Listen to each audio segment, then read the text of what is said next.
Welcome to the Beyond Bitcoin Whaletank. Be sure to follow the Beyond Bitcoin tag on Steemit, as well as our Hangout host Official Fuzzy for the latest Whaletank updates.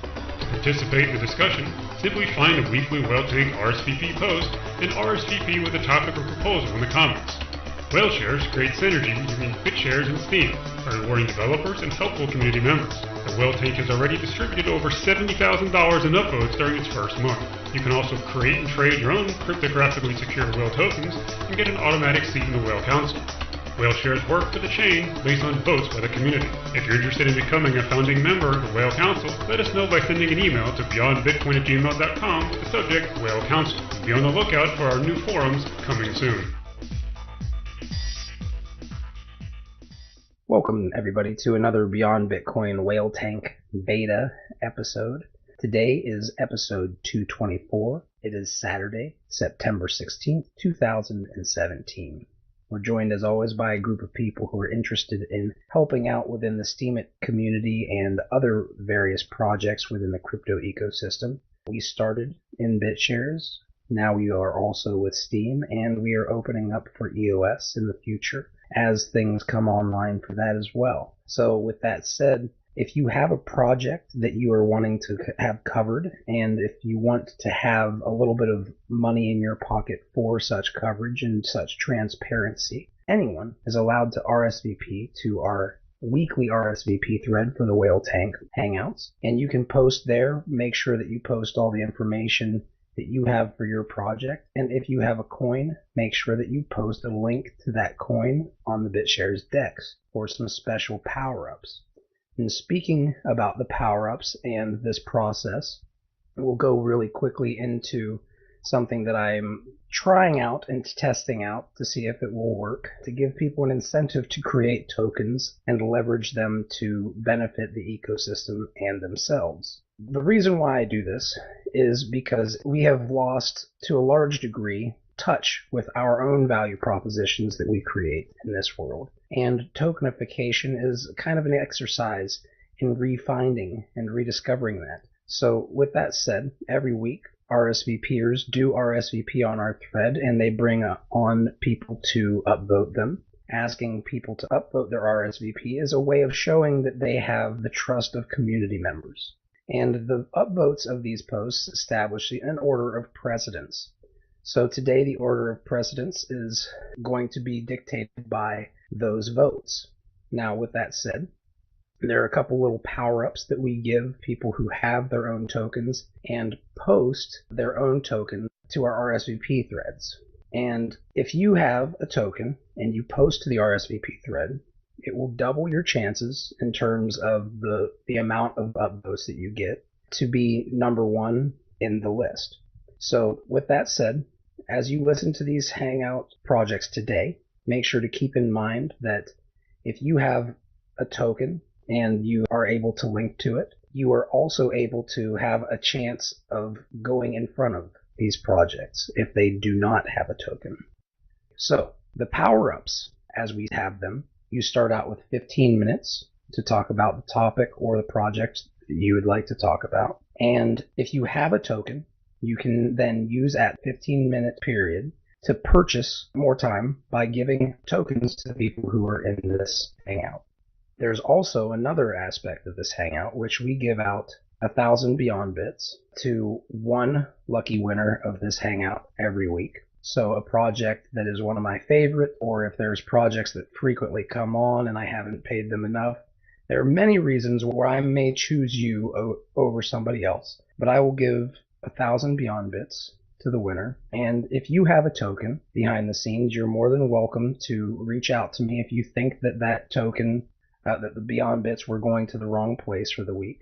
You're more than welcome to try to win my attention by reaching out and leveraging those tokens to trade for something of value in return for those Beyond Bits. But if you feel, and I feel that most people generally do feel this, if you want the people who earned it to get it, then just sign up for the next Hangout, and eventually you probably will win. I very much appreciate people who are persistent and don't stop trying to create value.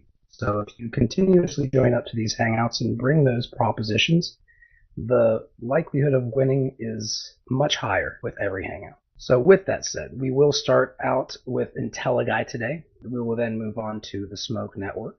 Nutella will be actually right after the Smoke.Network. That will be followed by Chief Mapster and the Steemit Music League. The Marky Mark will follow this with the project BuildAWhale and the Audience as a Service. And after this, we're going to have Bam Bam 808 from Steemit's Got Talent. Thank you everybody who have joined up to be in the gladiator arena today, and I tip my hats to all of you. Now, with that said, go ahead, IntelliGuy, and I'll set the timer for 15 minutes for you. Okay. Recently, I've been writing a series of posts calling how to make more money on Steemit. We've seen these type of posts before. However, this isn't... Why I was doing this was not just about writing posts for just money making. There's some fundamental things that are going wrong with a lot of users. And as our user base grows and gets more experience, it's important that we have to take reminders once in a while on how to actually be successful on Steemit. And being successful isn't just monetary, it's also being socially, have the right netiquette or whatever, or manners for people, respecting each other and that sort of thing. I find that there's something that I've determined which is called whale disease. Whale disease to me is when you become a whale, many of them become impersonal after a while, and they don't engage their user base as much as they once did. They chronically post new posts, especially if they're like a blogger, but you'll rarely see them visiting other people on their blogs. And they just use it like a printing machine for cash. And once I see that start happening, that whale disease, it becomes very disturbing to me. I don't like it. There is somebody also that I posted recently, which is named as Exile. He's a whale that's worth over $100,000 right now on his account. And that guy is actually quite genuine. And that's what caused me to identify what he's doing, what he does right. And so I'm not going to go into all of those things because obviously you'd have to go to the IntelliGuy blog to see it. However, there's certain things that you can actually do. And another thing that people don't seem to understand is voting power. If, everybody knows when their voting power runs out, but you have to also respect the fact that your regular visitors to your blog have their voting power run out as well. So if you have a couple successful posts, one of the best things you can do is just let it cool for a few days. You don't have to post.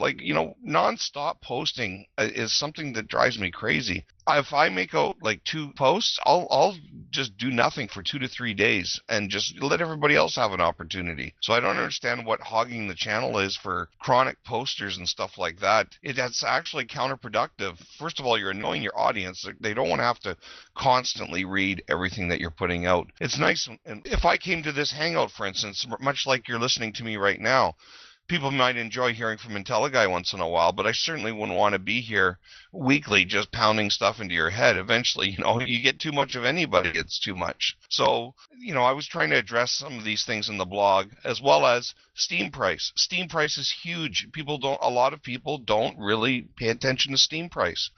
These people are making Steem, they sell it for Bitcoin, cash it out, and they have no concept of when a good time to buy Steem is, which is pretty alarming to me. And Exile did exactly that. When it was really low, like back in the days when it was like 7 cents a Steem, he threw in like whatever it was, a few $100s or something, and he powered that all up, and today it's worth a lot. When Steem was worth 7 cents, if you would have bought $50, you would have $832 in today's value of Steem.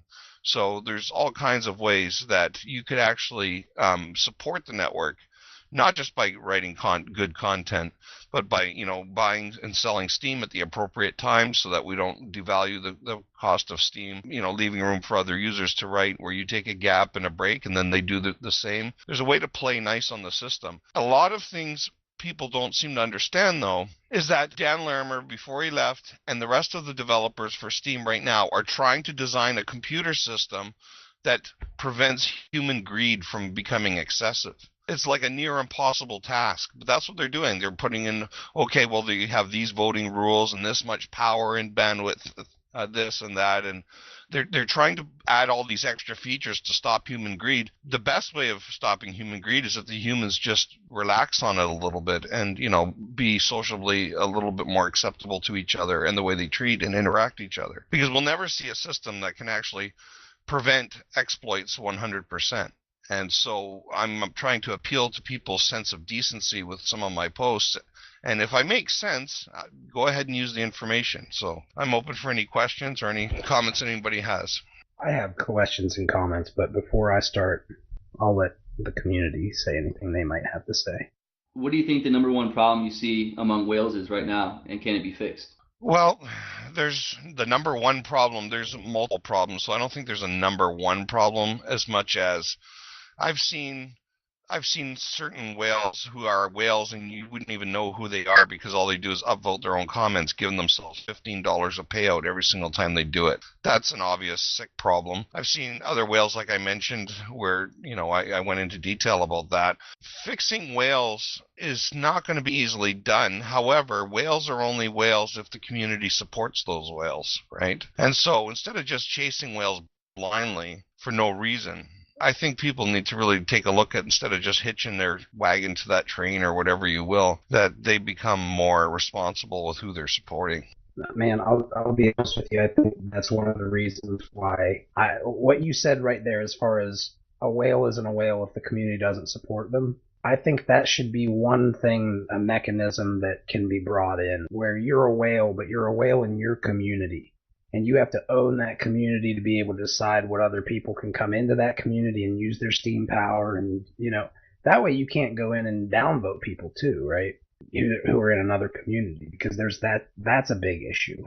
But yeah, man, there's a lot of frustration that I have for this, because people like you who are all creating content, you're bringing value to the network, right? And you guys are the reason why the people who are saying, okay, I'm going to just create bots and upvote all their accounts with my stuff, and comments and stuff. I'm going to upvote all that stuff and pay it out to myself. The only reason they can pay themselves something of value is because of the actual people who are on the network trying to create value. So they're milking from those people. It's a very hard thing to deal with. But what I will say is, like you said, we can never have perfection. But for me, if we can have, 90% of it is value and 10% of it is scammers, and we can kind of hold it to that, that's not, that's something I can sleep at night with, as long as we don't let it get out of control. But it's, it is, you always have to keep your eye on it and be vigilant, because as soon as we take out free will from the equation, people can do really nothing nothing bad, but they also are no longer free either. Well, if you take a look at Bernie Sanders, I caution when I say that everybody would know who Bernie Sanders is. A lot of people don't know. And one of the interesting things about Bernie Sanders, and I'll just tell you quickly, he was a huge whale that would come in and he would get argumentative with people. I avoided tangling with that guy because I was fully aware of what his capability was. And the reason why I was fully aware with his capability is because I would do my own research. I would see something going on and I would go and dig deeper and read other posts and, inform myself. What you do. Yeah. A lot of other people, though, would sit there and he would write something and they would just stomp on him. And next thing you know, they have the Bernie Sanders account following him around and downvoting everything into complete disarray. And they would say, I don't know why he keeps doing this now. Well, first of all, you should have been aware of who he was, just because he was out there on a lot of posts. So either you're not reading comments, or I don't know what you're doing for you not to stumble upon Bernie Sanders on your own, but that was weird. Yeah. The next thing is the Bernie Sanders account went all the way down to, last I saw, it was reputation level 9, and I'm sure it's even less than that. And he was powering down his account at the same time. Now, this is was a whale that actually had a big influence on the system, whether it be positive or mostly negative. But as you see, that eventually people had enough of him, and that's what's happened. So, there's ways for things to, correct themselves over time, and we're learning how to do that now. Yeah, I really think that the one thing that Steem needs to look at is, and I'll tell you right now that competitors will if Steem doesn't, is the ability to own communities and, protect communities from whales like that as part of payment. You know what I mean? Like, you're paying for this community, and this community will have, it'll be as open or as private as you want. And the people who are part of that, of course, then you could even have it where if it's a community that becomes big and it's rotten, they can hard fork and get rid of that community and let that community exist as its own chain if they want. You could do all kinds of cool things that are with self-governance, and you don't have to cut them off altogether, because if it's a popular community and they're bringing a lot of value and creating a lot of value, they'll exist on their own quite well, even if you hard fork them out. But if it's something that's, that's having to leech off of others, you should be able to take and get rid of that cancer and cut it out. Well, I'll leave my segment with this. Always trying to helpful tips. I'll give you one example recently, and this is not going to be interesting to people that trade a lot, but to people that are new to Steem and are really trying to learn how to become a more responsible trader when they're selling their Steem, or if they're going to consider buying some. On CoinMarketCap, for instance, if the Steem link, and it'll take you to the chart on a longer term than the little baby chart you see on the main screen. Now, underneath there's a slider, and it's highlighted, and you can actually shorten or lengthen it or move it around the year so that it changes the scope of the diagram, so you can actually see a more view of a certain time frame. That's something that when I started trading, I didn't know I could do that. The first day I figured that out, I was like, oh my God, I should have known this a long time ago. So if I can save even a couple of people some trouble with that, I focused that on one of my recent blogs as when I'm talking about how to know the price of Steem. But it's also important to do that so that you know the historical highs and lows, so that you don't need people to tell you, is this a good time to sell Steem? Is this a good time to buy it? Watch the track record over the last year, and you will see where we've been and where we're probably going, and it becomes quite easily to see the ups and downs. So if we're on a down low level right now, don't sell your Steem. Just give it another 7 days, and you watch it might go back up again, and then that would be a better time to sell it. That people chronically sell, irregardless of time, just because they're so interested in getting the money, that hurts Steem's price, and that's why. And it's nothing more annoying than looking at your wallet balance and watching it fall a few $100s here and there in the wrong direction, even though you've worked so hard to get it to where it is. That's because too many people are selling Steem, and they're selling it at the wrong time. So the last thing is my blog again is IntelliGuy. You've probably seen me around, and you will see me around, and come and stop by and leave me a comment. I'd like to hear from you. And with that, we'll give up the time to the next speakers. Thanks. Yeah, thanks, man. Does anybody have any comments that they'd like to bring up before we close this one off? Yes, actually, so what IntelliGuy said, that it was actually working. Bernie Sanders is gone, so what's the problem? Is he gone? He was just threatening me the other day to downvote everything that was over $1 on EOS Talk. Yeah, right, but I mean, it is kind of work. He gets the message eventually, I think. I don't know. I mean, the freedom you give is also for someone else the opportunity to do his freedom. Exactly, Nutella. And the only way that you get it so it's perfectly, quote unquote, uncorrupt is by making it so there's no freedom at all. And that's not what we want. It's just the distribution. I think it's the same old problem. If somebody has too much, then he has too much power, and but that's not good, I think.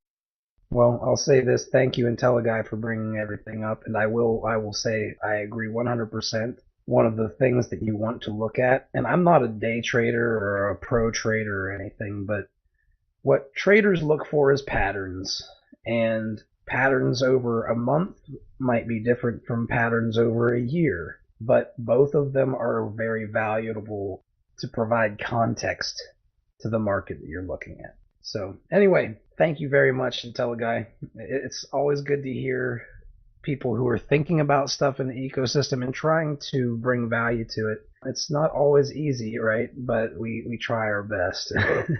And that, of course, is at IntelliGuy on Steemit.com. Up next is going to be the Smoke.Network, and I'll go ahead and I'll ask Anxious Stoner if he is available to step up to talk a little bit about the Smoke.Network.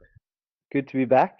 So anyone new to our project, simply put, the Smoke.Network by our community 420smokers.us is the first cannabis community to combine blockchain tech with social networking to build a platform that rewards users for posting and curating strain reviews, as well as rewards commitment to the network. After coming out of Ninja stealth mode, Smoke.Network and the Smoke cryptocurrency hit the scene running last month by opening the pre-distribution phase held on the BitShares decentralized exchange. The first contribution period ended yesterday at 1 UTC, and here are the results. 20% were put up for sale at a rate of 0.042 BTS per smoke, and roughly 13.4 million of the 84 million were distributed to over 300 contributors.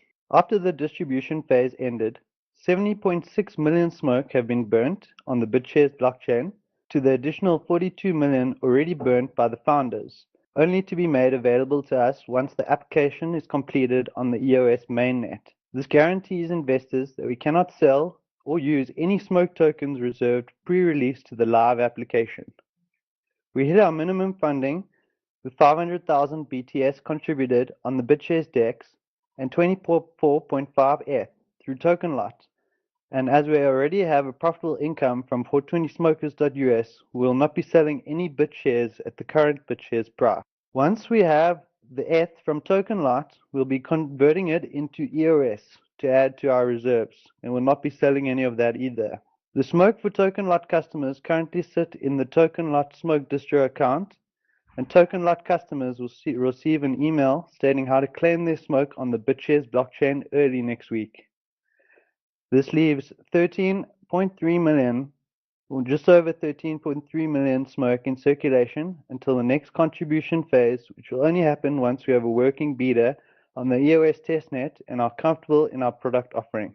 The contribution phase was an interesting one, and we learned a lot. In total, we spent about $2,000 on advertising and have only spent $3,000 in total on this project, well below any other project trying to raise funds on the scene at the moment. Our most successful marketing tactic ended up being not an ad at all. Raekwon from the Wu-Tang Clan tweeted about the Smoke Network to Snoop Dogg and the game ended up retweeting it. Jess Versteeg from Paragon then later tweeted an article about Steemit about the comparisons between Smoke and Paragon. Seconds after the contribution period ended, Smoke rose 1,000% to 0.42 BTS per smoke, with a few $1,000s in volume, and caused it to sit on the best gainers page on CoinMarketCap yesterday, which drove an additional 1,000 visitors to the site in the past 24 hours. So what's next for the Smoke Network? Our alpha, based on ChainBB, is very close to being completed. At that stage, we'll be pushing Steem cannabis users to use our interface, and in return, we will share the best cannabis post to our network of over 2 million Facebook fans on a daily basis. This should drive a sort of circular loop. We will keep pushing the cannabis movement on Steemit as best we can, despite the whale attacks, if or when they come, by using BeyondBitcoin WhaleShares, BuildAWhale bumps, and everything else at our disposal until every cannabis user knows and cares about the Smoke Network. While working on this, we are busy in the hiring phase, interviewing a few potential devs that have been contacting us through our email. If you're a dev and are keen to get involved with the project, please email hello@smoke.network with a CV or GitHub link and a little about yourself. Another new exciting announcement we have made recently is our partnership with Dopecoin. Dopecoin is a well-established cryptocurrency based on POW. They are currently building a product called the Smoke Exchange, found at smokeexchange.com. What is the Smoke Exchange, you ask? The Smoke Exchange is the world's first self-serving advertising platform for the marijuana industry. This digital marketplace will enable advertisers and publishers to buy and sell advertising space on a real-time auction-based bidding platform using SMX or Smoke. How will Smoke fit in? The Smoke Exchange will be partnering up with the Smoke Network and will work together to display advertising on the Smoke Network platforms. This will allow us an additional revenue stream by placing a small and tasteful targeted ad space on every page on our network that pays out in the Smoke Exchange coin that can then be used to advertise the Smoke Network on other cannabis websites that are publishers on the Smoke Exchange. If we're earning more Smoke Exchange coin than we're able to use, then we can exchange those Smoke Exchange coin in some sort of buyback mechanism on the DEX. In essence, this will allow us to get free banner advertising space on targeted websites through a sort of ad exchange network completely run by Dopecoin. Advertisers will also be able to pay for advertising in Smoke and a bunch of other cannabis tokens. We are excited about this partnership being the first with another established crypto with such a large user base. Other than that, we have updated our website to include all the latest updates and partnerships. We should have the alpha done by the end of the day, and Smoke is trading at above the contribution price since we closed it. I think that's about it. That's a lot of good news since you've been on here, man. Yeah, man. You guys have been keeping busy. That's for sure. Well, before I get into any deep questions, I want to open up because there are people who are in here who received the share drop of Smoke, one of the last Hangouts, and they're holding, some of them. I don't know what all of them are doing, of course, but I know that some of them are, and I know that I'm one of them. Now, they might have some questions for you because you guys have had the pre-sale on BitShares, and a lot of those people might be in here. If anybody has questions, if you're one of those people or you're interested in maybe being one of those people, feel free to ask Anxious right now any questions you have. And congratulations, man. I'm very pumped about this, and I'm glad that the people who got in early have a guaranteed more profitable coin today right now. Thanks. Yeah, we're stoked to have you as one of the top investors as well. Will you ever tie the Smoke to Dopecoin, or have you guys discussed that, or is your partnership just based off of the Smoke.Network advertising? The partnership is just through the Smoke Exchange advertising. We don't really see us, connecting too much or tethering or anything to Dopecoin, because I mean they have like quite a different scope to us. Yeah, I just didn't know because I see kind of different kind of competitors, so I didn't know. I saw that partnership as a good way of them kind of reaching out and wanting to work with you. So I just didn't know if you had any kind of like future plans with their actual currency. That's all. Yeah, we don't have any plans to integrate Dopecoin into any of our products.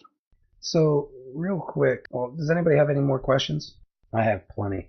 One of the things I'm going to say is it's cool to see that there are people who are talking about it in social media who have a big interest in making weed go big.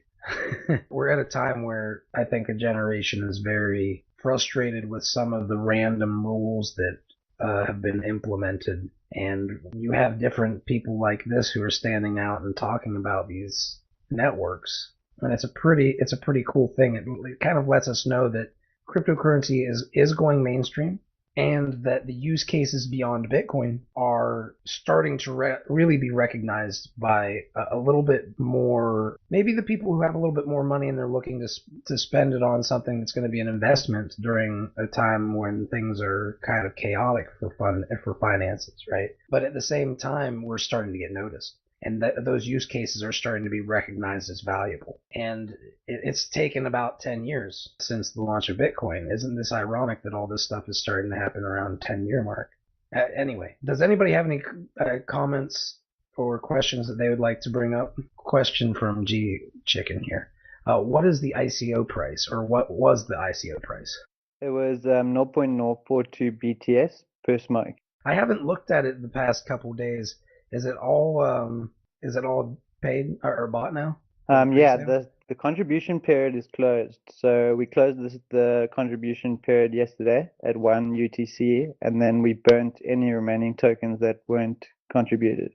Awesome. And then, so what you guys are essentially doing now is you're going to go to the next phase, which is going to later on it's on ERC20, correct? I'm sorry? The next phase of funding that you guys are going to do is going to be on ERC20? No, never, man. We'll never use ERC20. Oh, really? Okay, I'm interested. Maybe I misread something. What are you guys planning on doing with the next phase? So the next phase, once we've actually built product on the EOS testnet, and we have a comfortable working product to show people, then we'll be comfortable in having our next round. We'll just do it on the DEX again. Fair. This is cool. Okay, so you guys are going to do it on the DEX again. Yeah, okay. But cheers for the win, man. Exactly, man. You see, this is what I'm trying to say with the BitShares community. Like, we can show this synergy, though. Maybe that's what we have to do. Like, is show them instead of tell them. But yeah, man, it's we can turn BitShares into the ERC20 of Ethereum, only better. Yeah, the nice thing is like ERC20 is so easy, and like I mean like it's so easy to get an ERC20 listed on some of these shit exchanges. You know, these exchanges that are just pumping shit like Yobit. So it's kind of cool in a way because like all these shit coins are just making ERC20s and pumping them, and here we are like building solid stuff. You know. I'm watching it, buddy. I won't lie. I was very surprised to see it that I didn't hear about it earlier. So here's a question. Is there a relationship with Paragon? I heard it mentioned, but I had someone talking in my ear, so I was a bit distracted. There is no official relationship with Paragon. Just the game retweeted a post about Smoke, and Jesser Stieg, the CEO of Paragon, tweeted about Smoke. And I've chatted to her a bit, but other than that, we haven't had any formal relationship. Yeah, Paragon's a very interesting project. When I saw it, I was like, man, this is going to be the same time that Smoke.Network's talking about what they're doing. They're going to be building on inferior technology to what the Smoke.Network's doing. And I don't like to try to make it sound bad, but it's what I've learned through this entire time. What I've learned through this entire time in cryptocurrency is delegated proof of stake and those types of chains really are some of the most advanced in the space, and it's very valuable technology, and that if you build something on something that's not sound on it, then what's the point? Yeah, for sure, man, for sure. Anything that you would like to say before the 15-minute period is up? You got about 20 seconds. No, I think that's it, man. Just to everyone, just follow us on @Smoke.Network on Steemit, just to follow. I think that's probably the place where we put out the most updates. Sounds good, man. Well, it was definitely good to hear from you the other day. Whenever I saw Smoke.Network, it's actually https://smoke.network. And if you go there, you'll actually see how they have the mock-up of how everything will look, and they let you navigate the site.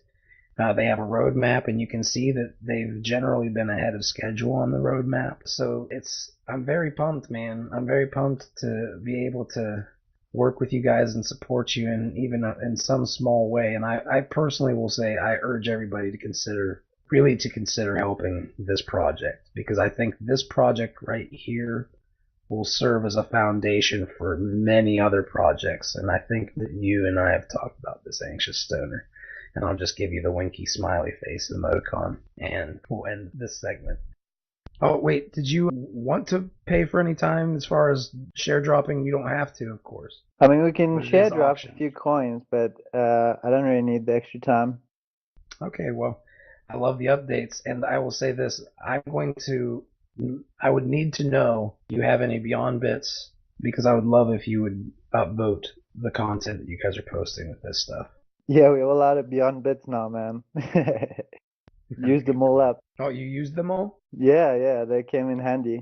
Good.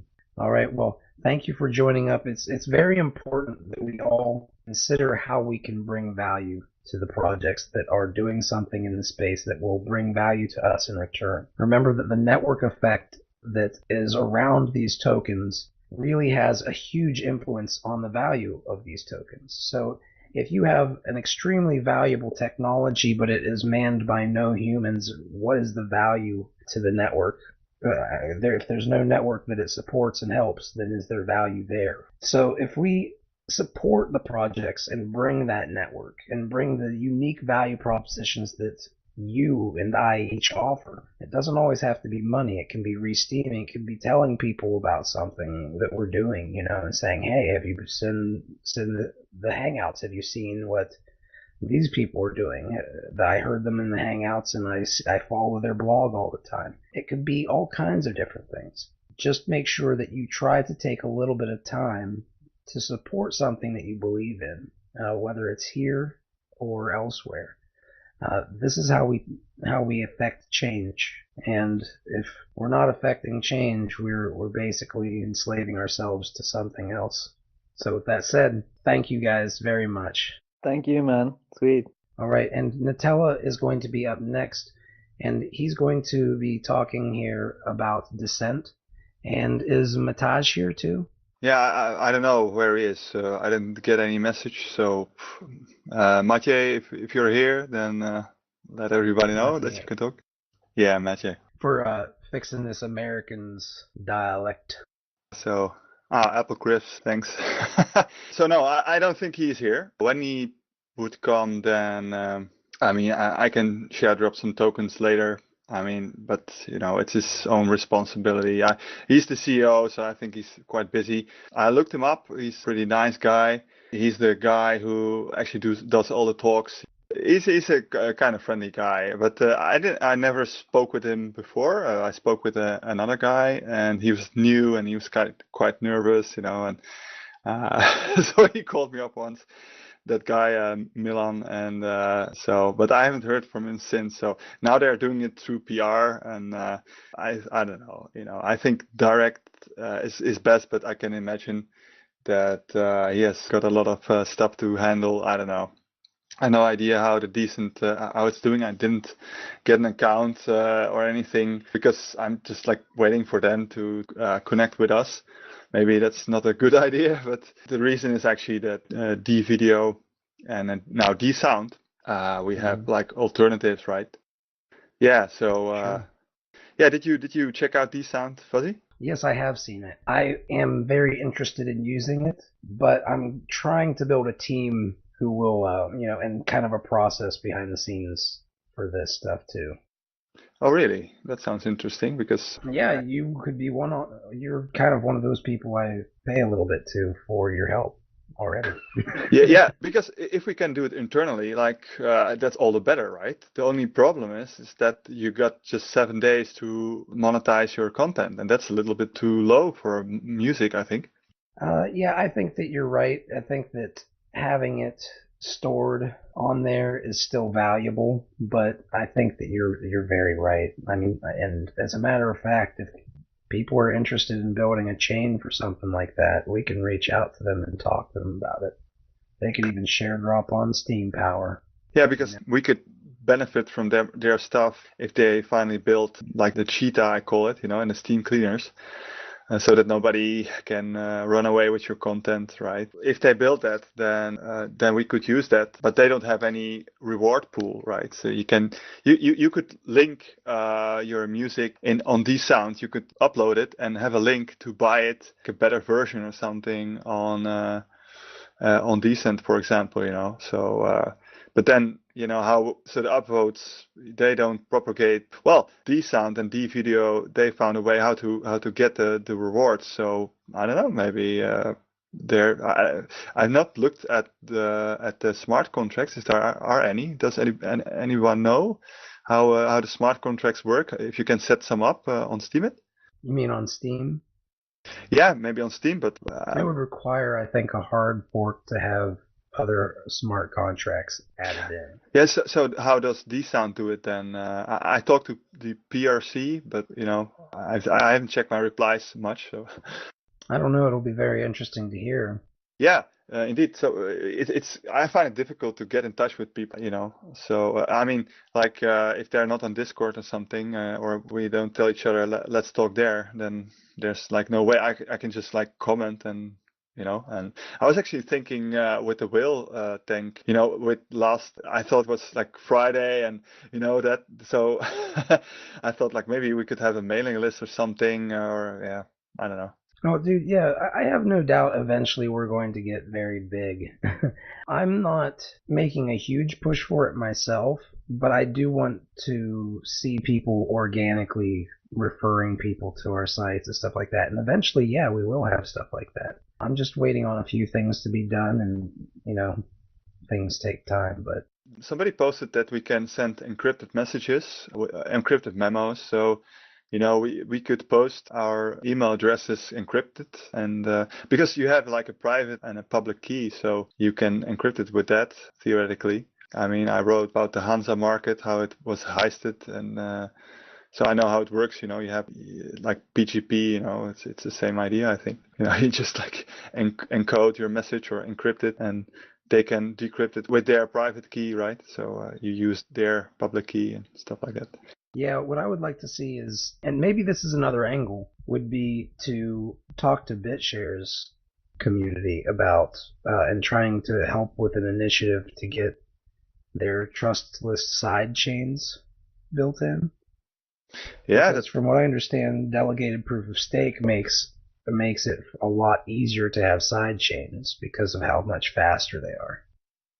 Yeah, I mean, it would be great if like DSound or DVideo, could have also more metadata, to properly describe assets, because that's my idea, that you can have like video assets like titles or narration or subtitles, and you can all sell that, individually, right? The same for music. I was looking at some video. I was at the gym before, and there was some, like, it was muted and you have subtitles, right? Just like the transcripts I'm doing, I get them from subtitles, which YouTube does practically automatically. But since, speakers are thinking about what they're going to say, they are usually going to say some words in between which I don't meant to, and then you have to just like clean it up. But anyway, you have lots of opportunities with selling content, like not putting it together, but tearing it apart, actually, with beginning bands. That's why I wanted to have on Decent, I wanted to have something like more, because I'm on SoundCloud and I've watched it. I'm a musician all my life. I've done some stuff and I've composed stuff, and I know that on SoundCloud I'm on this iTunes to 4 to 32 hertz. It's like lower and it sounds better. And there are people who are in this niche and say they are beginners, and every beginning musician, I don't know, the drums could be off or something, and maybe this is an opportunity to work together, right? So if you are on a blockchain and you have your assets, then maybe somebody can take those assets, and when they are tracked, then if some big guy DJ takes your stuff, or your drum loop, and then he makes something great of it, then he can like he cannot like steal it, but actually everybody would know, and everybody would say, hey, that's great, and maybe he will get some money, and you can build smart contracts and stuff like that. That would be like really great, but it might be a huge effort. I don't know what kind of shape those side chains are, or what I haven't looked at it. Yeah, it'll be very I think once those types of things are implemented, it'll be very beneficial. Now, with EOS coming up and EOS Dawn 2.0, yeah, they're pretty side chains. I'm sorry, they're fast, right? I saw my email that we're already done for 1.0. It's like, let's do EOS then. I mean, I'm not going to wait for anybody. Yeah, well, here's the thing. I see all these chains as value propositions for users. You know what I mean? Because they're distributing value to people if they're doing it right. So if you can have users so they can leverage all of it, and they're getting wealthier from all these different chains, they're diversifying at the same time. It's just a healthier way of living your life in this ecosystem. So I don't see a reason for us to fight, except for like over technology that's potentially, going to really hurt people because it doesn't go anywhere. But that with delegated proof of stake type of stuff, it's pretty dang proven by this point, So with that said, I will say there's maybe the idea that because you were talking about monetizing on Steem and also on Descent, and it kind of like fizzled out for a second. I just wanted to, like, if you don't mind, push this idea in there. What if instead of posting the full content on Steem, you post like the advertisement, like half of it, And if it gets upvoted to a certain amount, you'll post the full one in a comment below it. And if you don't, you still have the ability for them to pay to unlock it on Descent too. Yeah, that's a good idea. That's a very good idea. Well, if we can get people to work together instead of fighting each other, we can make a lot of money, man. Yeah, I hope so. That's a good idea. Maybe we can talk about it off in the after party. So I will quickly go on. Let's see. I've been looking at some technologies for getting the whale tank, and more people would see it, and so doing transcriptions and stuff like that. So I'm trying to automate that. That's all for bring more value and more understanding. Because when I started, I know I had value, but I was just like bad at telling people. So I thought, instead of like writing posts which some minnows will read and say, hey, that's great, maybe I can like talk on the whale tank and get that people get to know me. So with that said, actually I didn't know how the Beyond Bits worked. So I know now, thanks to Eric on Steemit. I think he's Eric, and on Discord, Fuzzy has the email. So I now know how to upload my stuff. So I will try to get some people to also, you guys, if you want to have some transcript or some, because it's a lot of work. I was thinking like maybe I should just write some summary or something, so that most people, our followers, get what we are doing, and they will join up, and we can make this really big. And also some people are not like technically inclined, so they may be on Mumble. It's maybe difficult for them, or they like to read it, stuff like that. I'm seeing almost 15 minutes. So I've been looking at what Google does with the machine learning and stuff like that. So it's really cool. You can use it. It's really accurate. And also there are opportunities for Steem, to do side projects with machine learning. You can do some analysis. You can even beautify posts, right? So you can. So I've been working on that. So if you have questions, let me know. My email address is still 336915@protonmail.com. And if you know the decent guys, then we can talk to them. I hope they'll join up later or whatever, but I think they're very busy. So yeah. Any questions? I have a comment. You're talking about transcripts for Steemit posts, right? Yeah, like the whale tank talks, the podcasts and talks. Yeah, because one of my pet peeves on Steemit is I can't stand it when somebody embeds a YouTube video and they copy and paste 2 sentences from their description, and then they think that's a great post and that everybody should upvote it. And they're like, I'm like, what? You want me to sit here and push play and watch, 5 or 6 minutes of your video to decide whether or not this is a good post? I don't have time. I just saw I've just seen 17 other people do the same thing. So what I'm going to do, you want me to take 5 minutes out of my day for 17 different videos to curate? I can speed read a lot faster. So if I speed read and I'm like, whoa, wait a minute, I just read something in that transcript that I actually want to hear how he said it, then I'll hit play. So I think transcripts it doesn't have to be a full-blown transcript, but it should at least be like maybe 4 to 5 paragraphs. Yeah, and you can jump to different sections. That's what I wanted to propose for the whale tank. Also for Steam Power Picks. I said to him like, well, let's at least cut it up for each speaker, and do it this way. I have a little bit problems now to merge the tracks, because I'm doing it with FFmpeg. And it's like this syntax is crazy, it's insane. It's like regular expressions but worse. So so I think transcripts are huge if you want to quickly. I never watch video anymore. I just read, and I just like half an hour ago I had some email, and you can watch the video. Well, I don't have time to that. I just jump to the quick stuff you can fix your digestive problems or something like that. It was anxiety. And I was interested, but I'm not going to watch a video. I just want a transcript. And with YouTube, you can jump right in. You can read along, and also for links and information like names and URLs. It's really good to edit your transcripts. Excellent.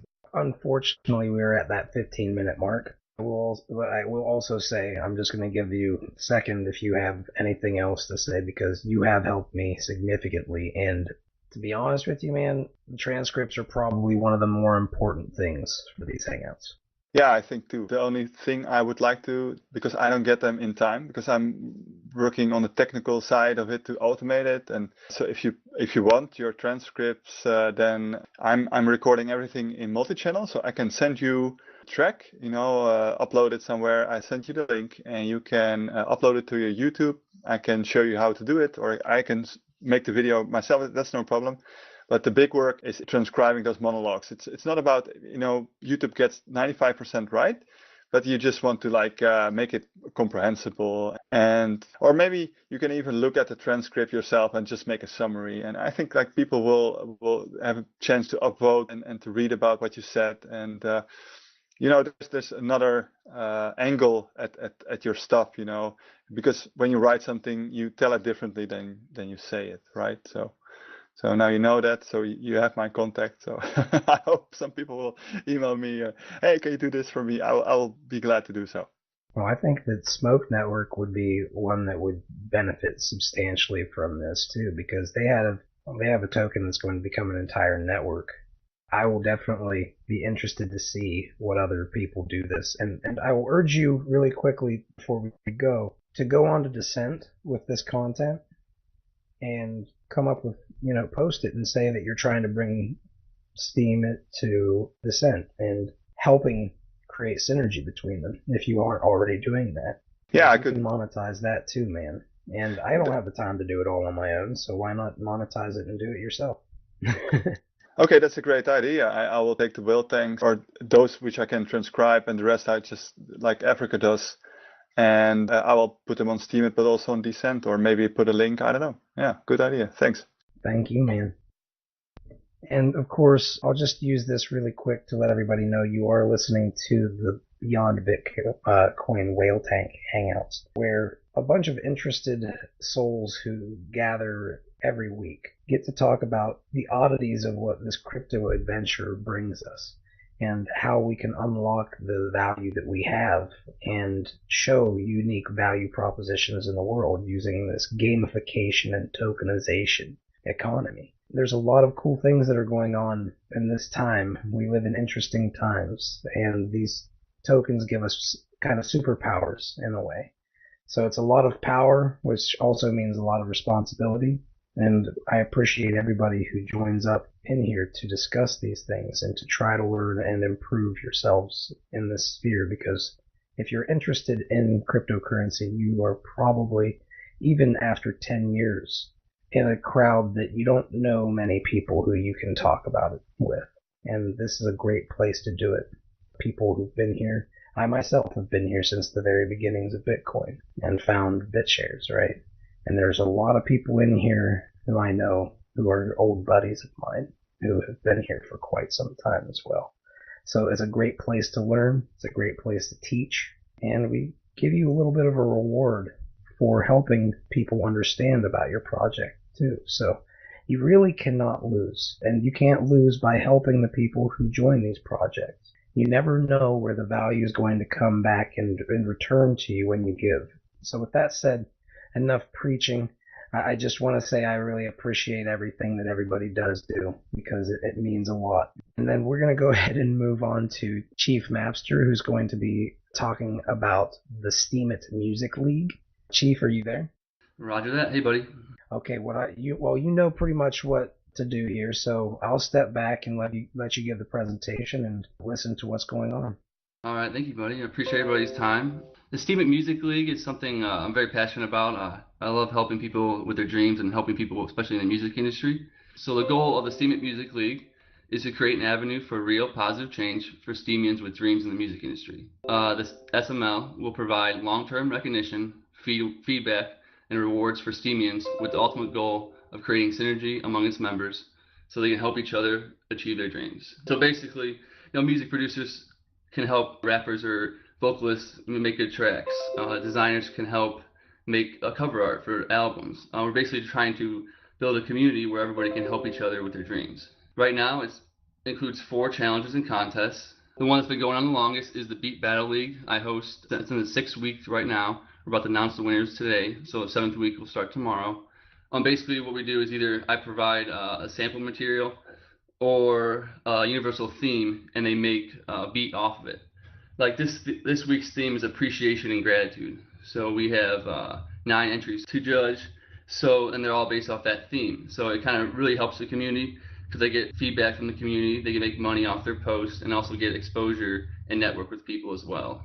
The Steemit Music League Challenge is similar in nature to that, where every week there's a universal theme. This week is the second week, and it's having fun. And this one is for any musician, anybody can just create a piece of music and submit it. So it's not just music producers, but anybody. So vocalists, basically anybody in the music industry can submit something based off that theme. The third one we have right now is the Dreams Come True Challenge, DCT Challenge. And it's for anybody like designers, computer programmers, somebody like basically can build websites, someone can create art, writers, and basically anybody in the music industry, singers and music producers as well. It's a monthly contest. It's about to be announced this next week, and it's based off the universal theme of love. So people will make content based off love and share it. So the goal is to help people who are programmers can make websites for producers and artists. And people who write can help, maybe ghostwrite. Basically just trying to create synergy between everybody. And the last one contest right now is the Music Producers Feedback Contest. And it's hosted by Vegan Cap. And basically someone will submit a music track on a file and give feedback. Or other people can leave feedback. And the people with the best feedback get rewarded. And also the people who produce those tracks get rewarded. Though that's in the second week right now as well. But myself personally has paid over 300 SPD just through the Beat Battle League and the SML League. And also, we have a couple of judges that definitely help out as well. But it's a small group of people that we're trying to help a lot of people. And the Steemit Music League is basically a place where everybody can come together to meet everybody in the music industry that's on Steemit. And it really looks like it's helping with retaining members and bringing new members on, just to be part of it. Because every week they're part of this Beat Battle League. We have a leaderboard. So it's tracked. There's the link. Basically, it tracks the people's progression throughout.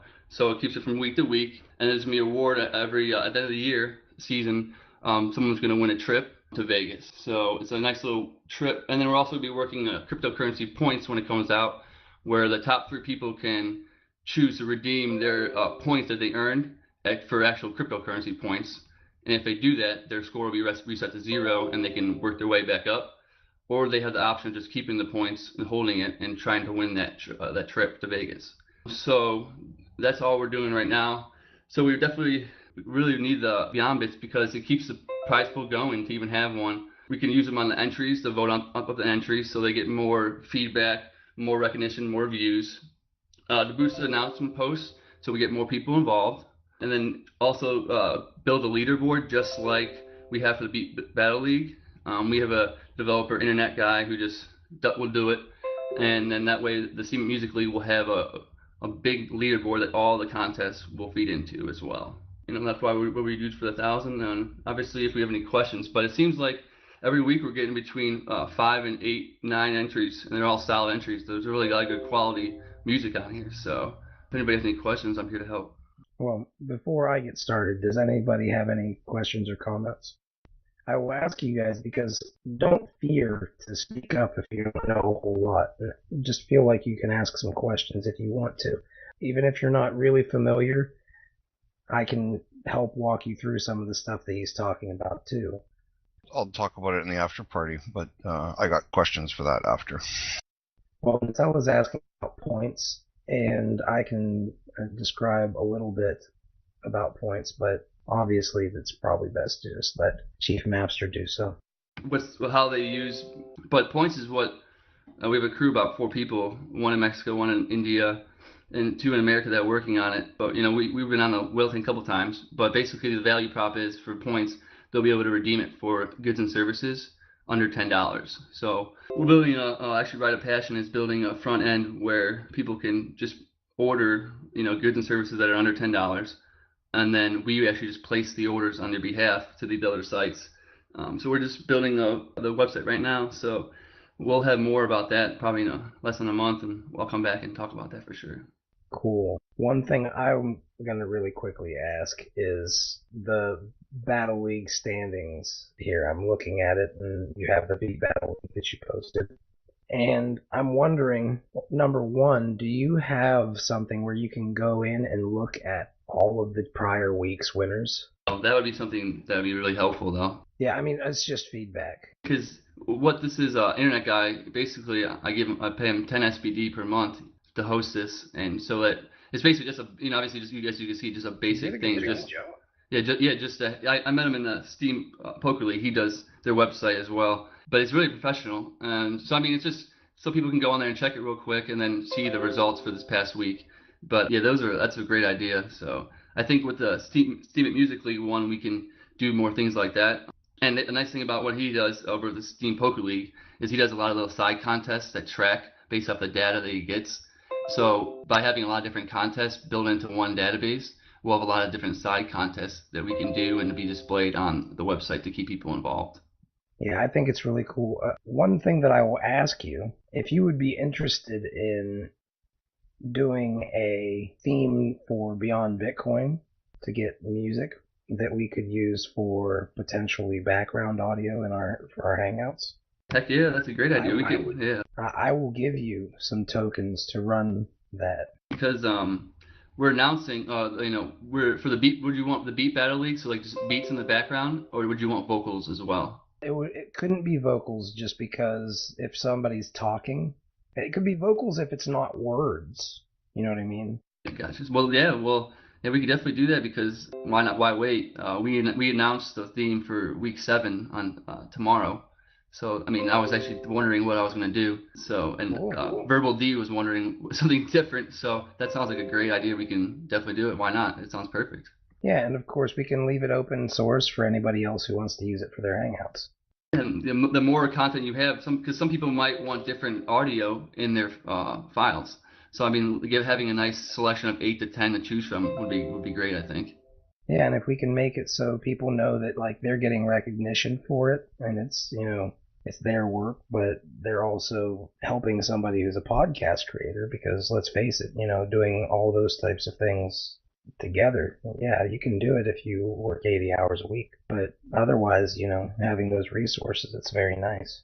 Exactly, and some of these big breaks people get are in the video game industry or even in movies and stuff like that, having their beats be in the background. So even you never know when you might get who's listening. So that's another benefit that you're bringing to them, the beat makers, is you never know who might be listening to your podcast. So and they might ask who made that beat, and if we have recognition for them, then they'll know. Yeah, another thing that I think I could do here is I could front $100 to the guy who develops this to add it so you can have a database where people can go look at it the past months, and then a single one that shows the overall ranks of everybody after overall weeks. That way they all feel like they want to join every week, because in the overall rankings they'll go down otherwise. Yeah, that's also a huge problem. You're right. Wow, that's perfect. Yeah, that sounds good to me. Yeah, if that's cool with you. Yeah, that's cool because I was wondering, because like some of the new people, they start off the bottom. It's kind of discouraging, but so having what you said would help out a lot. Well, you could have it so if you wanted to, once you have the data structures, it's just easy to filter it whatever way you want. Sounds good. For a guy who's a badass who can add all this stuff in, I don't think he'll have a problem with it, buddy. Not at all, and he loves helping. Like that's why I've been involved with the Steem Poker League since I got on Steemit. So, that's the SPL, and it seems like it brings a lot of people together all in, and everybody networks and everybody's talking, and that's where their friends are. So having the SML, Steemit Music League, it's kind of similar to that, where people can just come together, network, and help each other. And it seems like a lot of the people on here are really good artists and, really good producers. So why not have each other give feedback and help them get to the next level? I actually have a thought about guilds. You can have things like content guilds because of this stuff, and you guys are essentially doing that already. There's, people who are doing these types of projects that are competitions for different kinds of competition. It's the beginnings of a content guild. That's when you find the people who are like the leaders of a guild. Like an archive of content? Well, yeah. Not only that, but then you start having people who surround and work with each other, right? Like you're doing here. The Beat Battle League, you're building up with, I'm sure you have people who are amazing, right? Yeah, they're really incredible, and it's people from the Netherlands, we got Puerto Rico, America, so they're really from everywhere, and the nice thing is it seems like everybody's encouraging everybody with their comments, and everybody wants to do the next week because they're getting feedback that's really helping them. Like maybe they didn't hear that sound, or they're using the wrong beats per minute, or they miss the sound quality in some part of it. It seems like everybody's kind of positive and telling them the nicest way to fix certain things. So people are learning, which is nice. Yep, and we're getting to a point where we're going to start having a small but steadily growing army of people who understand cryptocurrency and what it means and what we can use it for. So yeah, it's going to be really good stuff. I'm looking forward to it. And the nice thing is, if you notice, a lot of the big businesses right now, they use music to get their products big. So why not do that for the positive for crypto? So now we have a lot of people that know about crypto, will make songs about crypto that introduce the mainstream to cryptocurrency in a way that they're used to, music. So that's one thing that I think is really going to help the community grow as well. Well, there's a chain called BitShares Muse I was frustrated about it at one point in time, but it's coming out and it's going to be talking about doing a lot of these things for music and musicians. So I would urge you guys to look into that on the BitShares Dex. That would be another potential tool. I was hard on them early on because they got a lot of funding and they didn't get too far with it at first, but they're coming back and apparently they're almost done with some stuff. It's like 2.5 years later, but I'm pretty interested to hear what happens, and that's another tool that might be at people's expense. I talked with them because I was also very interested, and the thing is that they just have tracks, I said hey, I want stems and I want these assets to have different in different metadata, so I can reuse stuff. That's my pet peeve. But yeah, I'm glad that they're going to do something. I mean, they better be quick. Yeah, I'm interested to see what happens with it. I hold some. I just hold it and see what happens. And one thing I saw in the comments, this Music League has been a thing I've been working on for a while, and the Beat Battle League was one of the first things I got involved with. So it's something that's definitely a long-term thing for years, and that's what I plan on doing season one, lots of seasons. The open mic night is the most successful. They've gone for 50 weeks, and he just reached out to cross-promote, so that seems like he sees the value as well. So it's going to be a long-term thing. I help people outside of Steemit as well with music. I've been doing that for about 7 years. So helping people in the music industry is something I'm passionate about, and it's a long-term thing. So I wanted to ask, how do these people you work with, how do they collaborate, if they collaborate? Well, right now, the goal is we're going to get a big Discord, but it looks like they're commenting with each other with their different, helping, different techniques. And right now, the Steemit Music League, people are, supporting vocals. We had Verbal D and Edgar Studio. They produced the one track together, and the other time they used... I know, I tried, but I couldn't find it. But they use each other's talents because they met through Steemit, to do that stuff. But the goal is we need a place like a central hub where we can do that. On a forum asset like ChainBB would be a nice thing, but Discord would be the first thing. But as the Beat Battle League right now, everybody's just basically talking together in the Discord channel, Dreams Come True channel right now. Okay, that's cool. But how do they exchange data? That's my last question. Sorry. I'm assuming that everybody has their different ways. I'm assuming they probably just, I don't know, what people do, send emails, talk on Discord and Steemit. Is that what you mean? Yeah. Okay. That's. I mean, but the time is up. But it's the data exchange is difficult. I try to collaborate too, but everybody has different file formats, and then if you have a recorded track, then sometimes the timing is off or something. I think there's got to be a way to fix that in a blockchain environment, but I guess we can talk about that in the after party. Okay, cool. Yeah, sounds good. And if anybody wants to reach out to you regarding this project or helping it, how do they do so? I'm on Discord at Chief Mapster, and also email chiefmapster@gmail, and then Steemit, the same thing. And then I'm usually on Discord. We've been doing a lot of voices on Discord. It seems like it helps get a lot of information done doing the voice. So I'm definitely down to do voice or text whenever anybody has any questions. All right, sounds good, man. Well, thank you very much to everybody who's joined up today to these Beyond Bitcoin Whaletank beta hangouts. We are testing this, and we are going to grow and evolve as the ever-evolving cryptosphere requires.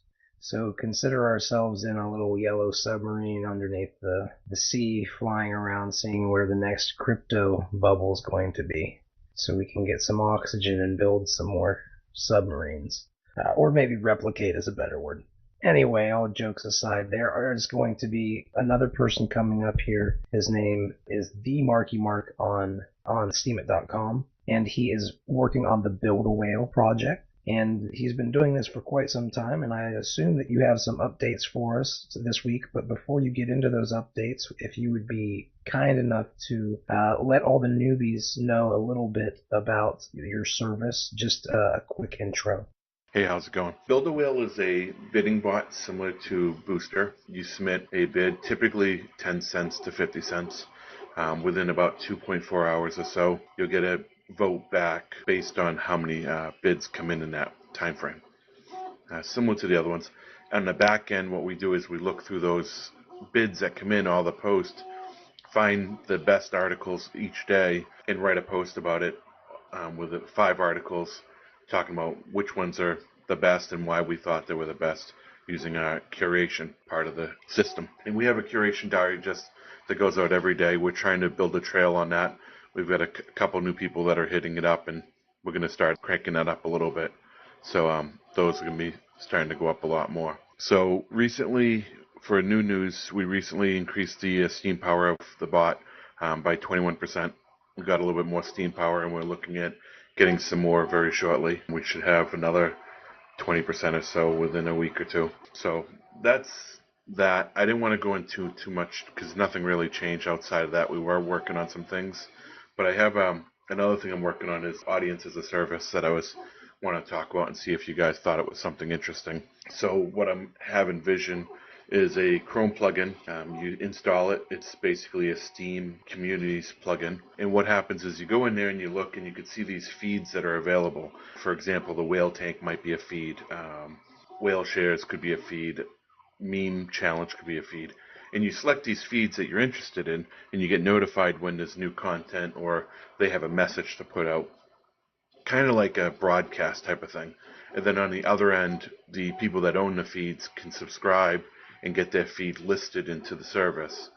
So, for example, they may pay so much steam power to have Meme Challenge or Whaletanks be announced, and then anyone that wants to subscribe to it, which is free on the back end to the end user, they subscribe to whatever feeds they find interesting.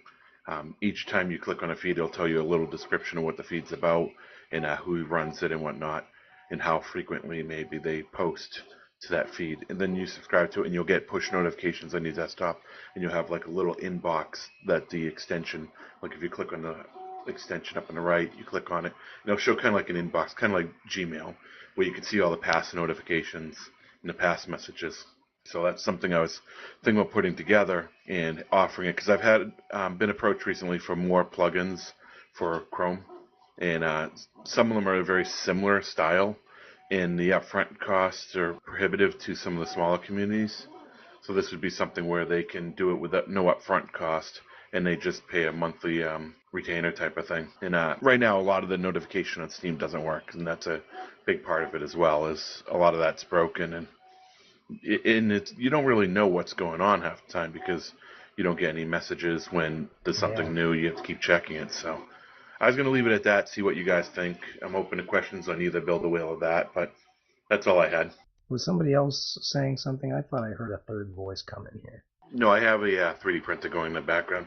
To Nutella, it basically, you'll have this window, and it's like kind of like a browser. I would say kind of maybe like eBay, not eBay listings, but something similar to that, where it's just a list view where you see all the different feeds and maybe a short summary, and then you click on it, maybe it brings up a little bit more details about that feed.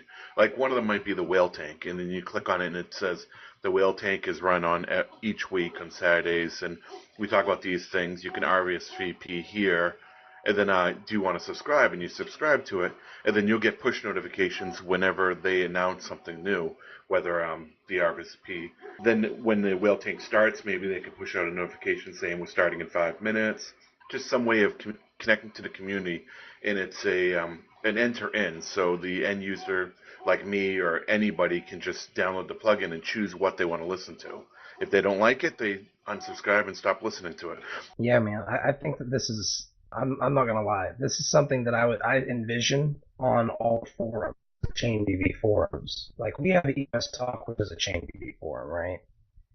And I want to have one given to the BitShares Foundation for BitShares. I want to have one for multiple people, but if you had it, so it was a widget that they could put kind of like on the website, where they just, or somebody just clicks to subscribe to this, and then they actually get notifications whenever there's something new that pops up on their forum. So like a widget that would be like the web WordPress widget that's out there now for Steem, something similar to that. Well, I don't. Well, it would probably be something that you'd have to talk to the dev that I've got who works on some of this stuff. But I think that if you had that, it would be something that would be very valuable. A lot of people would be using it for ChainBB and other websites. Because I mean, heck, you could put it on your own blogs. You know what I mean? You could have your own website and have Steem content displayed there as a blog. You know, yeah, once the update system's in there, they can push out the messages, and yeah, they could be a different interface, like through a website or something. I think that's definitely doable. And the question is, how do you monetize it? But I'll tell you right now, I'll at least reward you for helping build something like that. I was thinking the monetization would be from the community members, so they would subscribe.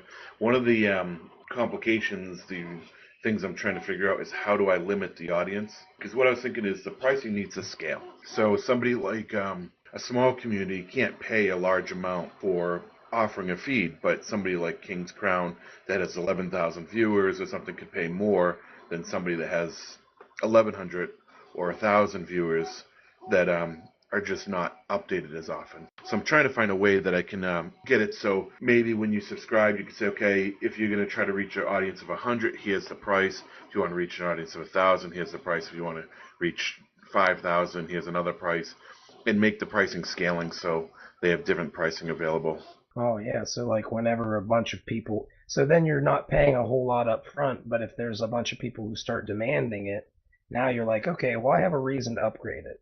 Yeah, what I wanted to do is, like, you can see when you subscribe to the feed, it'll show how many people are subscribed to the feed.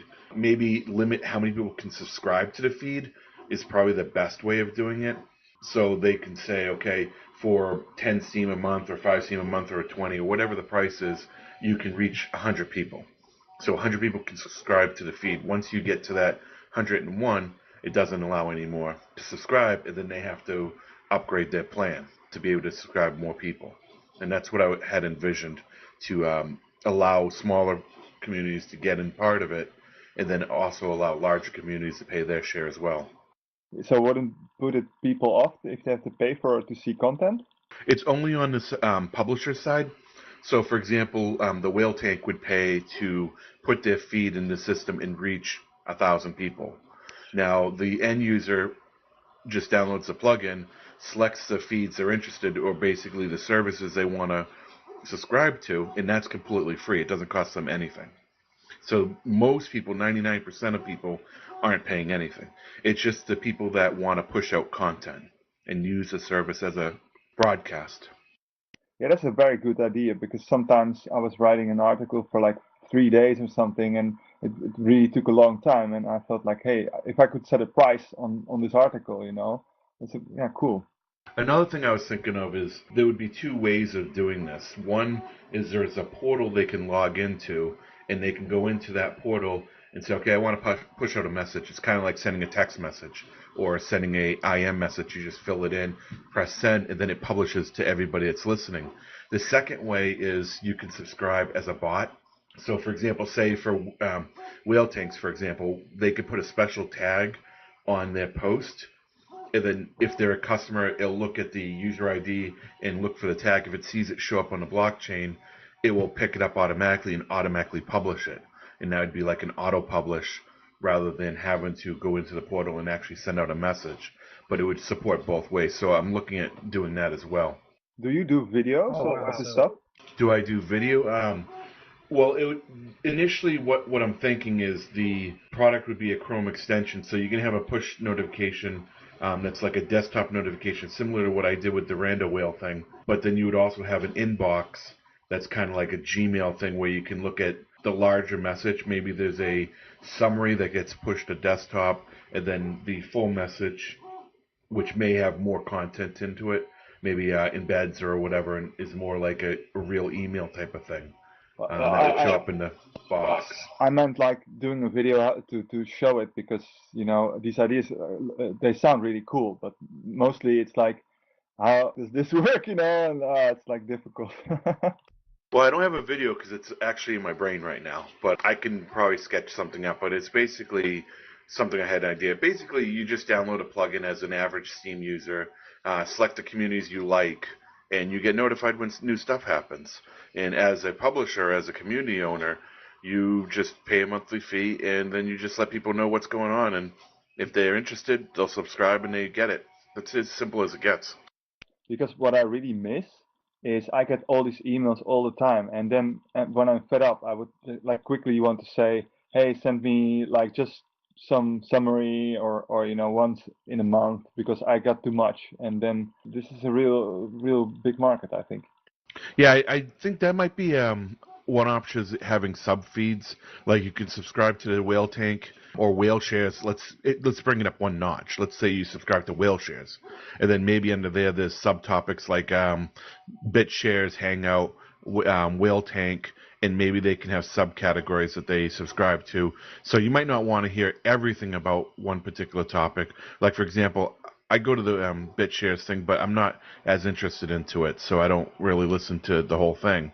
So I might want to opt out of that part of it and not get notifications for that part. That's something I can think of doing, but the main thing was to have the communities that you could subscribe to and whatnot and pick and choose what you want. Yeah, I mean, like summaries are also an excellent idea. Dr. Mercola makes this like story at a glance, and he just pushes three sentences what the story is about. I love it. Did anyone else have any questions about it, or what you guys think about it? Is it something you would use as a community member, as a end user? Would you be interested into it? I think that it goes very well with the forums. To be honest, I don't use, like, I'll give you the opposite of what you're looking for, because you don't want to hear just praise, you want to hear negativity too, right? Of course. Yeah, so for me, I don't like installing browser extensions to do anything, just like for security reasons, to worry about if I install them, if they're maintained or upgraded later, if there's a security exploit or whatever. So I try to avoid those. That's a really good point, and that's something that came up with BuildAWhale. The Rando Awake plugin, someone immediately said, hey, I don't touch plugins. Remember, this is a secure plugin. This is a security risk. One of the things with the Rando Awake is it only has 3 permissions. None of them allow you to look at any content on the web. The first permission is notifications, the second is storage, and the third is alarms.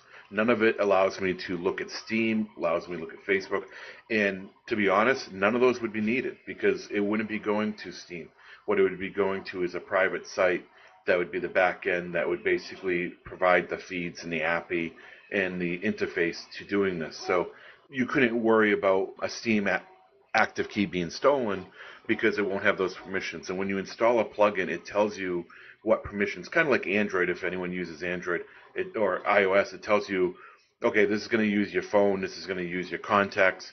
Well, this is, when you install Rando Awake, it says it's going to use notifications. That's it. Now, if you install something like Facebook Ad Blocker, it's going to say this is going to install ability to look at data on all sites you visit.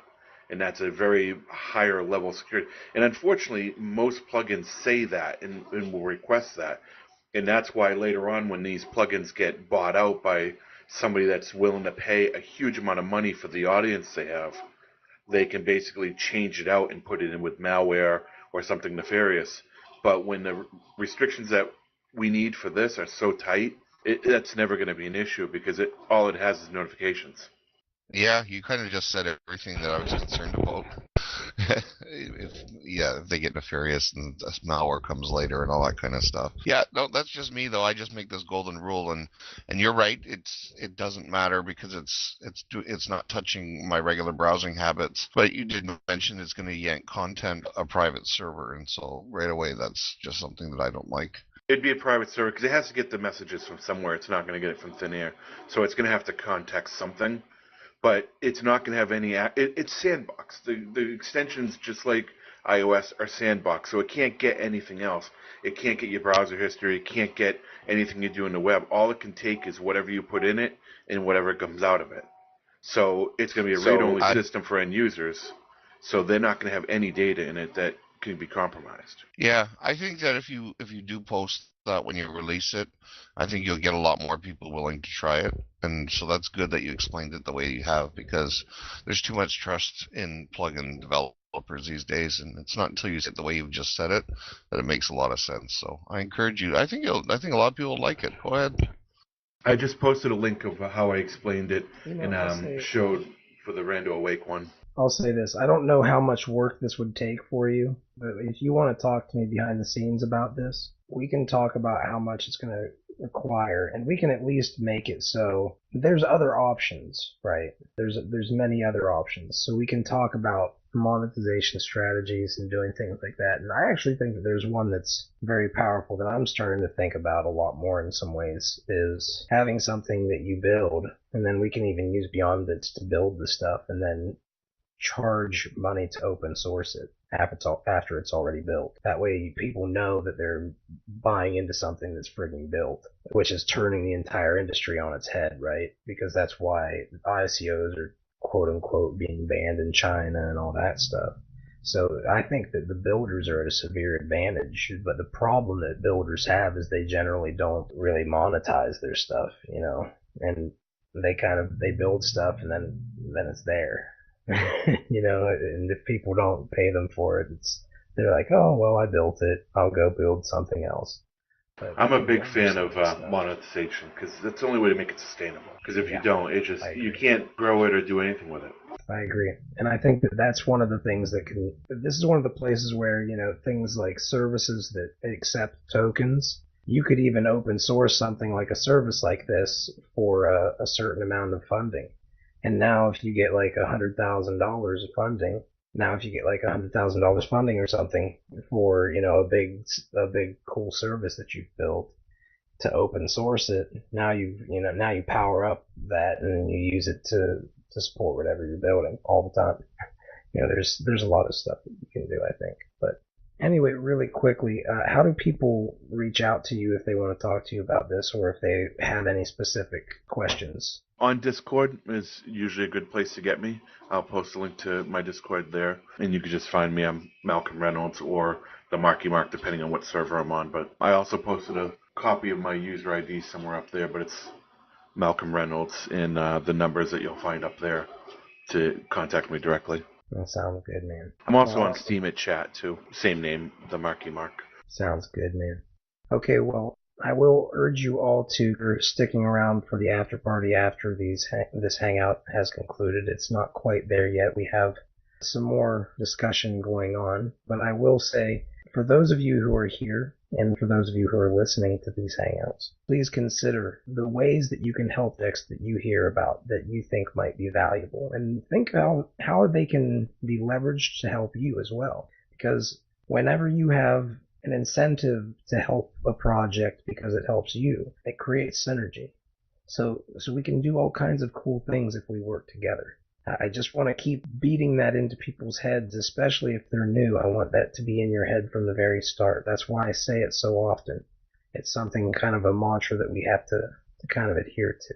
So thank you, though, for everything that you guys are doing, and thank you for the people who are joining us to talk about this stuff today. Now, with that said, BamBam808 is going to be the final person talking today.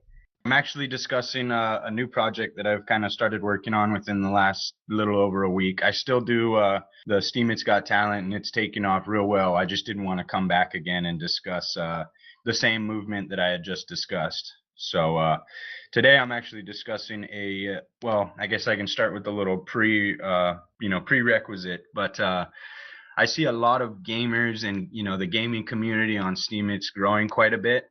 But I do not see kind of a home base being formed, a home team, you know, whether it's the Steemit Gaming League or, you know, whatever it may be. So I'm trying to form kind of a community and kind of a team of gamers who release game guides, game reviews, insider tips on platforms ranging, you know, from Xbox to your basic console platforms. I've actually discussed with a Steemian who runs a virtual reality warehouse, so to speak. So hopefully we'll be able to kind of get further along with him. He's just setting it up, but I've seen some of the videos that he's done via YouTube. So yeah, that's kind of what I'm doing here. Sorry, I'm scrolling through a little bit of notes here. But yeah, it'll be game guides, game tips, just kind of insider tips for that type of game overall, whether it's, an RPG, a MOBA, a RTS, that kind of a thing. And so basically I'm getting everybody who's interested, and we're just kind of releasing under the same quote unquote title. I'm not looking to make money off of starting some gaming team, but I do want, if we're all under one label, it could really help the movement as a whole as far as the gaming platform on Steemit and whatnot. So I will be taking any questions and whatnot, but I will keep it kind of short. I am going to be giving a few of my minutes from the kindness of my heart to Sir Lunch so that he can discuss about a little something, but we'll do that in the last couple minutes. Similar to Steemit's Got Talent, I kind of want to just form a community. I'm all about trying to form communities and groups and teams of people who like WhaleShares, like all the projects discussed today, just really as a team grow each other and, make each other a better person, whether it be, payouts, whether it be, awareness and getting your name and your Steemit account out there, that kind of a thing. I think if we all come together, it'll end up being a lot better. I do want to input. I'm kind of working on different ideas and working with a few of the people that have joined the team so far. But I want to start doing some sort of live streaming similar to the Steam Sports bar where, betting is allowed and whatnot like that. I want to do a, live stream tournaments and round robins and that kind of a things where people can, whether they like gaming themselves or just like watching it, they can come and, get a little piece of the action, watch some of the excitement. So out of curiosity, is this going to be run by the same people who run the other project, or how is that going to work? So basically right now, I'm just kind of getting the team together. As I said, I just started it last week, so I'm kind of reaching out to people who I see posting on the gaming tags and whatnot. But I kind of just wanted it to be sort of a group of people who just do similar things. I'm not asking. I do have a couple rules as far as, use the same tag, the GS gaming tag, that kind of a thing. But other than that, it's kind of free and free reign, so to speak. I'm sure it'll get a little bit more aimed at some point, but as I said, it's just beginning and just kind of doing the marketing and promotions and all the hard groundwork to get it running. But it will be kind of a group of people who I'll kind of at the end of every week we'll break into groups and say, okay, who wants to do PC this week? Who wants to do Xbox? Who wants to do PS4? And then they'll kind of in their little group decide, okay, what game do we want to do this week? What do you want to talk about? What do I want to talk about in my posts? That kind of a thing. I really like to hear these different initiatives from various people here. And one thing that I'm hearing is a common theme is, for me at least, that you guys are trying to build communities and that the tools that we need to build are the ones that help you guys, right? So I'm trying to think, this would be a community, and what you're doing is you're going out and you're reaching out and you're building up a community of people who are interested in already doing what you need. And you're using Steem as the mine where you go and mine the gold nuggets out.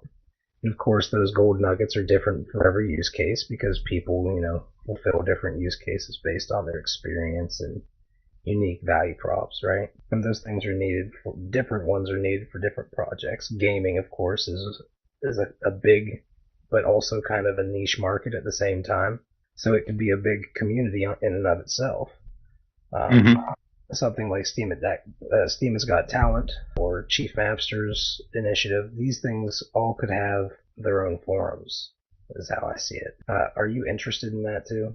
Sorry, I would definitely be interested in looking into that. I'm kind of new to this whole, within the last few months, so there's still a lot I need to learn. But yes, definitely. I mean, I just kind of wanted to come on and give people an idea. I'm in no way trying to, piggyback on the WhaleShares and, take people from your community or any community that, is involved in the Hangout. I just I'm looking at if we all form a giant group, whether it's, through gaming or through this, through that, it just increases all of our, I would say our movement of all of our projects, that kind of a thing. Actually, that's kind of how I'm thinking more and more, is that we have forums for different communities, and that's what Beyond Bitcoin really is. They all have their own community tokens, and they can trade their community tokens against their community projects and stuff like that, different tokens. But I hear this stuff, and I would be loving to hear a little bit more as you learn about this stuff. But I look forward to hearing more about it, because it sounds like you don't have a whole lot, that you're just wanting to push it out there right now. Yeah, more or less trying to just, a lot of it is checking the market and kind of testing. And, as I said, I've got a few people that are involved in the team right now. But as you know, gaming is huge. There's millions of different games and platforms. And so I'm definitely trying to work up a solid little crew of, let's say 3 to 5 people on each platform, as far as console platforms. So 4 or 5 people on Xbox, PlayStation 4, and then they can kind of jump around. But yeah, definitely. How much do you think that it would take to pay those people with Beyond Bits? Just out of curiosity. I think that would be more or less something to just kind of discuss and decide, because a lot of them, I'm trying to reach out right now and find the people who are just doing gaming guides because they want to, because it's their enjoyment, it's what they choose to do. So currently everybody that I've got joined has actually reached out and asked me, hey, can I join in? And I like these games. I like, that kind of a thing. So currently I haven't had to, not that I don't want to offer, I just am not in the position to offer. So I think down the road, especially during, special weekends, new game releases, tournaments, that kind of a thing, I think that is when it would be, a huge benefit to have something like that. I'd love to be able to pay people, though. Of course, yeah. I'm just trying to get a gauge on this, because you provided me something very interesting, which is that a lot of people will do this for free. Now, that's not something that we should always push for, of course, but it's cool to realize that people do it just because they love it, and that we can also cheapen it by having to be paid for everything. Yeah, that was kind of my how thought. I've seen my path. That's why you guys don't see me with a witness on Steam or any of that stuff, when I could have had one. I have people I could have had run it for me. But you give, I will jump in, kind of reiterate based on what Fuzzy was saying, that I think ideally the base form of this community would be, like I said, people who enjoy and post about gaming on their own and who choose to, and instead have kind of a core community of people who, I'm not going to require, in order to do this, you have to do that to get an upvote or to post promote or whatever. I just want a group of people who are all loving games and love guides and tips and that kind of a thing. And then, you post promote to that community, the GSG community, and you have, 20, 30 people that are going to look at your post and check it out, just because they love gaming. They're not trying to, let me get a curation payout or whatever. Yeah, when you have those types of people who are there just for the passion of it, it's a very valuable thing. But everything that you're saying really makes me think more and more. And the more I listen to all of you, the more I'm starting to think I need to start focusing more on trying to get you guys all forums for different things. Like, for instance, Marky Mark, when you said 3D printing, I was like, Marky Mark could have a 3D printing forum. I don't know if that would interest you, but if you had that in the RSS feed stuff, and that's, where you tested it, and there's all kinds of stuff. Yeah. I have a question. This sounds a lot like Steem. What Steem Trail was supposed to be initially was a bunch of people following the same trail with the same interest. Is that project still alive, and couldn't it help out in some way for this? I actually just looked that up, and it is still live. But from what I noticed, it's more just and I could be wrong. I didn't look super deeply, but it did seem like it is somewhat either dying off, or it's more just a kind of a basic, hey, here's this Steem gaming trail. It doesn't seem like it's very personable or anything like that. Every post is, looks the same to the eye, unless you actually go in and look at it. Exactly, and I think there's a lesson to be learned there about this, because I suspected the same thing.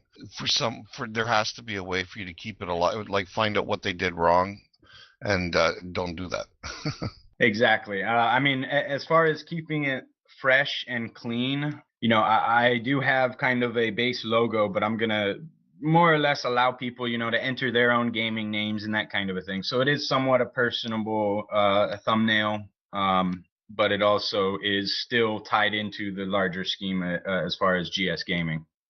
So there will be, I'm no Führer, so there is going to be a lot of free reign. Like I said, it's just a community who likes gaming and all wants to kind of do it under the same platform or team name, I should say. If I do have a minute or two, I know Sir Lunch wanted to snag a couple of my minutes, so. Yeah, I'll go ahead and I'll give you a minute. Hello, everyone. This is Sir Lunch, the host. And I just wanted to take a minute of your time to say, there are kids in Africa who have to eat rocks for dinner. There are kids in China who have to eat plants for lunch. And there are definitely kids in Nigeria that are trying to scam you. And with that being said, I would like to tell everyone here that I'm a very famous vlogger. And if you have any projects or anything that you want to get exposure for, let me know. And I'll talk about it on my vlogs. Thank you. Sir Lunch, the host. Your friend, Steemit's #1 vlogger, out. The man ate dirt for WhaleShares. I gotta say that he'll do it. I'll give my stamp of approval on that mess. He'll do it, guys. Now, with that said, Bam Bam, real quick, is there anything that you would like to say as far as how people can contact you or anything before we end the main show and head on to the after party? I will be posting. I mean, I've got an email address, but I would say that Discord at either the Steemit Got Talent community, or I'll drop the Discord for the GS Gamers community as well. So that's probably the easiest way. I'm stuck to my Discord, so I'm always on, basically. Sounds good.